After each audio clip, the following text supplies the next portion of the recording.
All right, welcome in. I am so thrilled you're joining me for this explainer. Today, we're taking a pretty dense, regulatory heavy topic, management of change, or MOC, and we're going to turn it into a crystal clear, actionable roadmap. If you're a new safety manager, or honestly, even if you're just stepping into a role where process safety is suddenly resting on your shoulders, this was built specifically for you. We're going to decode the guidelines from the Center for Chemical Process Safety and give you the exact tools you need to prevent catastrophic failures at your facility. Okay, let's dive right into this. Listen to this quote.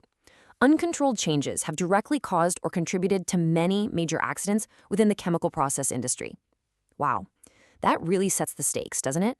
We kind of have this shared misconception that industrial safety is mostly about the visible stuff, hard hats, safety goggles, lockout, tagout protocols. But the truth is, the most massive stakes actually hide in invisible, uncontrolled change. A tiny tweak to a procedure, a temporary fix on a pump, a software update. These uncontrolled changes are the silent culprits behind some of the absolute worst accidents out there. So here is our roadmap for today. First, the hidden dangers of change. Second, spotting risk with 5 practical examples. Third, a step-by-step guide to MOC. And fourth, actually implementing your system. Let's start with part 1, the hidden dangers of change. Industrial risk almost never announces itself with flashing red lights and sirens. More often than not, it hides in plain sight. It masquerades as routine maintenance, or a quick efficiency upgrade, or a temporary workaround. So when we talk about the scope of change, what do we actually mean? Well, think of MOC as covering a comprehensive pie of your operations. It's not just physical pipes and tanks. Yes, one piece is process equipment, like materials of construction. But then we have process control, which includes completely invisible software logic and instrumentation. We have safety systems, like temporarily bypassing an interlock. And we have the other category, which is huge. That includes procedural changes, organizational shifts, or even personnel changes. A rock-solid MOC system recognizes that risk can sneak in from any of these 4 areas. Moving right along to part 2, spotting risk, with 5 practical examples. Now, before we get into the how of MOC, we really need to train our eyes to see the what. Let's ground this abstract concept into the daily operational decisions you're going to face. What's absolutely fascinating about the industry guidelines is that they list out non-hypothetical, real-world examples of seemingly innocent actions that have deadly consequences. As a safety manager, you are going to hear requests exactly like the ones we're about to look at, and you need to know exactly why they trigger an MOC. Let's take example number 1. Say an engineer suggests upgrading your piping from carbon steel to stainless steel. On the surface, sounds like a total no-brainer. Stainless steel is inherently better and more expensive, right? But wait. If you make that change without an MOC review, they might completely fail to consider the specific process chemistry. If there are chlorides present in your system, that shiny new stainless steel is actually highly vulnerable to catastrophic pitting and cracking. You could literally end up with a massive toxic leak.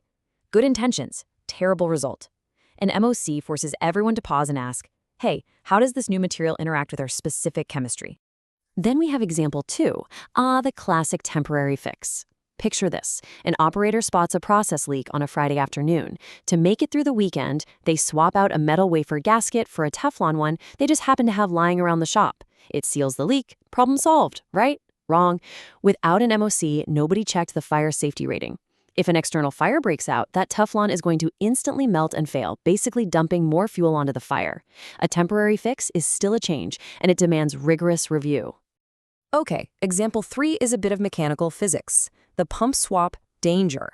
Let's say maintenance needs to pull a centrifugal pump for repair, so they temporarily hook up a positive displacement pump just to keep production running. If they bypass the MOC process, they miss a massive engineering detail. A positive displacement pump is going to push fluid no matter what. If a downstream valve is closed, it lacks the reliable relief path that a centrifugal pump has. It literally turns the downstream piping into a ticking time bomb for extreme overpressure. Example 4 takes us into the realm of instrumentation. Let's say an operator is getting super annoyed by a high-level alarm that keeps triggering prematurely. So they just hop into the digital control system and raise the trip point. Easy, just a few keystrokes. But this invisible software change can completely invalidate all of your prior safety analyses. You have literally just removed a critical layer of protection without a single drop of formal engineering approval.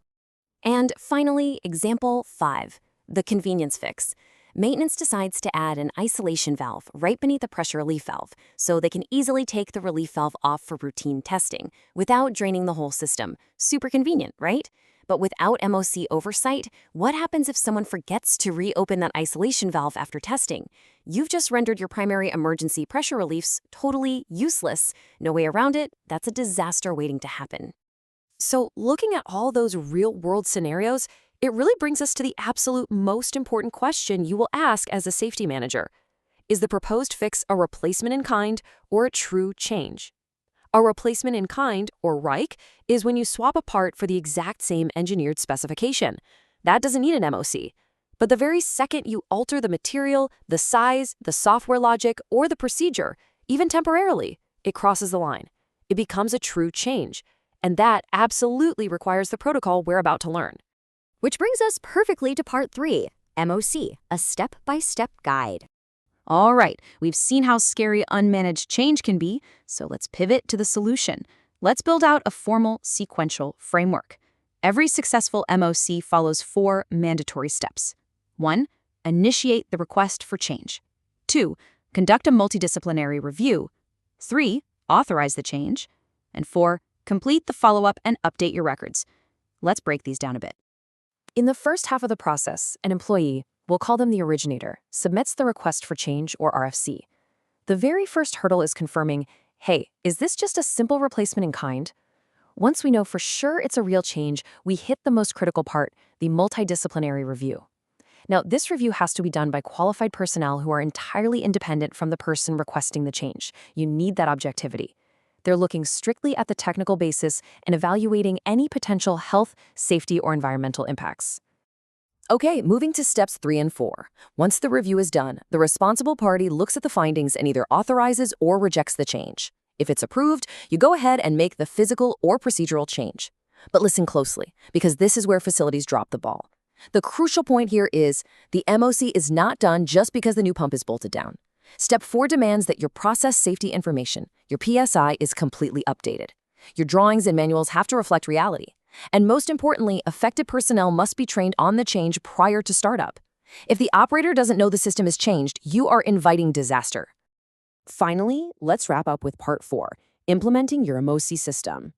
We've talked a lot about managing a single change, but how do you step back and build this whole system for your facility? Well, the CCPS guidelines actually outline a brilliant blueprint for designing and rolling out an MOC application at your site. It shows that you really can't just drop a pile of forms on a desk and say, okay, safety is happening now. It requires careful design, defining your functional scope, and a lot of prototyping. If we map out that implementation timeline, it becomes a very methodical journey. In phase 1, you're designing the workflow, figuring out who actually initiates, reviews, and authorizes. In phase 2, you develop the functional scope, like what types of changes are actually covered.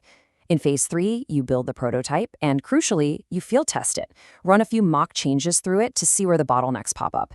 And finally, in phase 4, you make your final revisions, train your entire facility on how to use it, and you roll it out. It is not an overnight switch. It's a real cultural integration.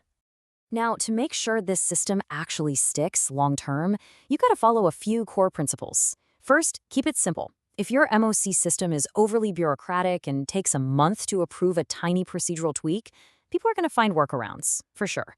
A dormant system is worse than no system at all, because it just breeds complacency. Second, you absolutely need widespread acceptance from operations, maintenance, and engineering. Third, conduct periodic audits to make sure what's on paper actually matches the field. And fourth, monitor your metrics. For instance, keep an eagle eye on how many maintenance work orders are wrongly classified as replacements in kind just to dodge the MOC process. That is a huge red flag. So I want to leave you with this final provocative thought. Think about your own facility right now, your own safety culture, and ask yourself, if an uncontrolled, invisible change, a swapped gasket, a raised alarm limit, a bypassed interlock, if that happened on your floor today, would your MOC system catch it before disaster strikes? As a new safety manager, building and implementing a robust management of change protocol is your most powerful answer to that question. Thank you so much for learning with me today. Stay focused, stay safe, and I highly encourage you to review your site's MOC procedures the absolute minute you get back to work. Catch you next time.